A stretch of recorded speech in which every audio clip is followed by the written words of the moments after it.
Well, hi there. Yeah, two videos in 1 week. Anyway, I've got a monthly wrap up. There's 16 books. Let's get through it. Okay, first one. We've got Bruno Manari's Supplemento al Dizionario Italiano. It's a fun book. My girlfriend got it for me for Christmas. It's basically the hand gestures you would find in Italian culture. That's all. But it's good. Yeah, it's fun. Next, the book of the month, Austerlitz by W.G. Sebald. I can't go, I have to be quick. How could you explain this video? This book. It's about the brutality of Europe encapsulated in one person's life. But it's done in a Sebaldian way. So, you've got the long sentences, you've got the observations, you've got the pictures. You see there's a lot of them there. Let's just choose one. You could have fallen one. And it's really entertaining. It's beautifully written. It's heartbreaking. It's everything. 10 out of 10. Read this. You have to. Galatea 2.2. I am a Richard Powers fan, but this was disappointing me. I don't know what's happening. This disappointed me. This felt just like a really, knocked off, half done book. He's done better. This month's the books I read in December are a big mishmash. So you've got graphic novels, memoirs, everything. So two music books. They're from the 33 and the Third Genre series. So I've got Dance Punk by Lisa Woodke and Trip Hop by R.J. Wheaton. This is slightly better, but they just talk about the evolution of these genres and what's happening today and the future. It's fun. It's fun as well. Lots of fun. That seems to be the key word. Alex James, a bit of a blur. So I mentioned this in my weekly reading, a week ago. It's the story of Blur through the eyes of the bassist. There are some moments. This is the next big book. I really enjoyed this. Mild Vertigo by Miko Canai. Translated oh yeah, of course, I don't need to do that. Polly Barton, the one and only. Excellent. Think of Ducks Newburyport, but more, yet less, if you know what I mean. It's the musings of a Japanese housewife, but it's all about Japan's westernization and movement to modernization. It's very clever. Sometimes it's a bit shocking in one bit, but it's a masterpiece. That's all I can say. It's beautifully written, almost poetic at times. These are very, very, very.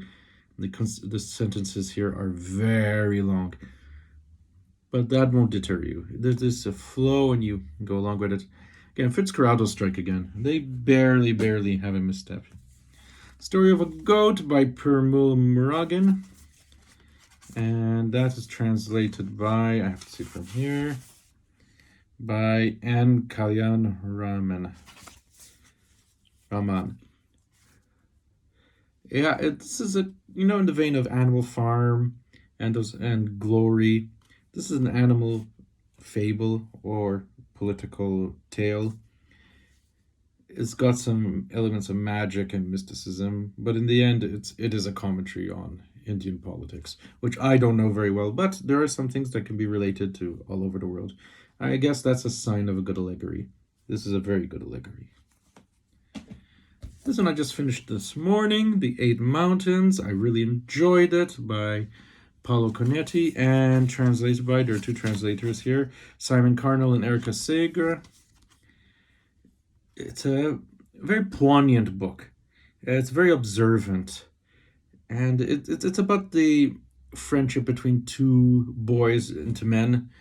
But it's done so well, and it's a really unpretentious book. It was one great read. Margarita Garcia Robayo, Fish Soup, translated by Charlotte Coombe. I don't get along well with short stories. This is two novellas and a collection of short stories. I like them, but I just can't, I find it very difficult to get into collections. So this could be my bias. Didn't do much for me, but I have her other novel and I'm looking forward to that. I tend to think that, I don't know, writers, okay, they may use the short story outlet as an experimental thing, but you can't beat a novel so far. Mark Joan, Cartoon Lives and Loves of a Stupid Man. I'm not going to say anything about this. Review is going to come out next week. Thank you, Dexis, for giving me a copy. It's another one I found slightly disappointing. Suzette Mayer, The Sleeping Card Porter. I thought this was a book that crammed way too many ideas in such a short novel, sorry. I think it could have been better. Even the magical realism bits didn't work out. There's too much going on.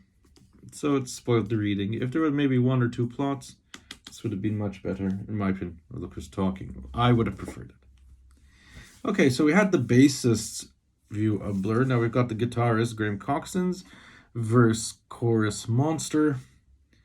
I liked it. I liked it more than a bit of Blur. I thought this was more introspective. And out of the 3 Blur books there are at the moment, the official ones, I still say Stuart McConey's is the best one. And then this would be the second, and Alex James would be the third. This is interesting, and I did like the fame. There's one bit where Graham left the group, and we finally find the truth behind it. It's not what the media presented. If you're a Blur fan, I definitely do recommend this. Next, now 3 graphic novels. I plan to read all the books that have won the Bollinger, if I'm pronouncing it properly, Woodhouse Prize for Comic Fiction. This is one of them. There are some more. They're right over there. I just have to sit down and just read them all in one sitting, not one sitting, within the span of a few months. But this is one because I needed a quick read after quite a few, memoirs and things, and I was a little bit sick as well. So I was going to turn to graphic novels. This is funny, not hilarious. There are 2 very good moments, though. It's about a rival ice cream van and the mafia behind it. It's enjoyable. That's all I can say. It's a typical winner, because I've read other books that won this prize. It's a typical book that will win this type of prize. And we've got the authoritative Cevin Hobbs by Bill Watterson. Cevin Hobbs are a childhood. This was a nostalgia trip. That's all it was. But it was great. Reading it after a 20-year absence, even more actually, I think 30-year absence, this is a very, very clever and very adult writer. There's a lot of subtleties and subtext and metatextuality here. This is really clever stuff. I actually ordered some more. These were used from Wob. I actually ordered some more, so they should be coming on the way. So that's what I read in December. What did you read? Did you have a good month? Till later.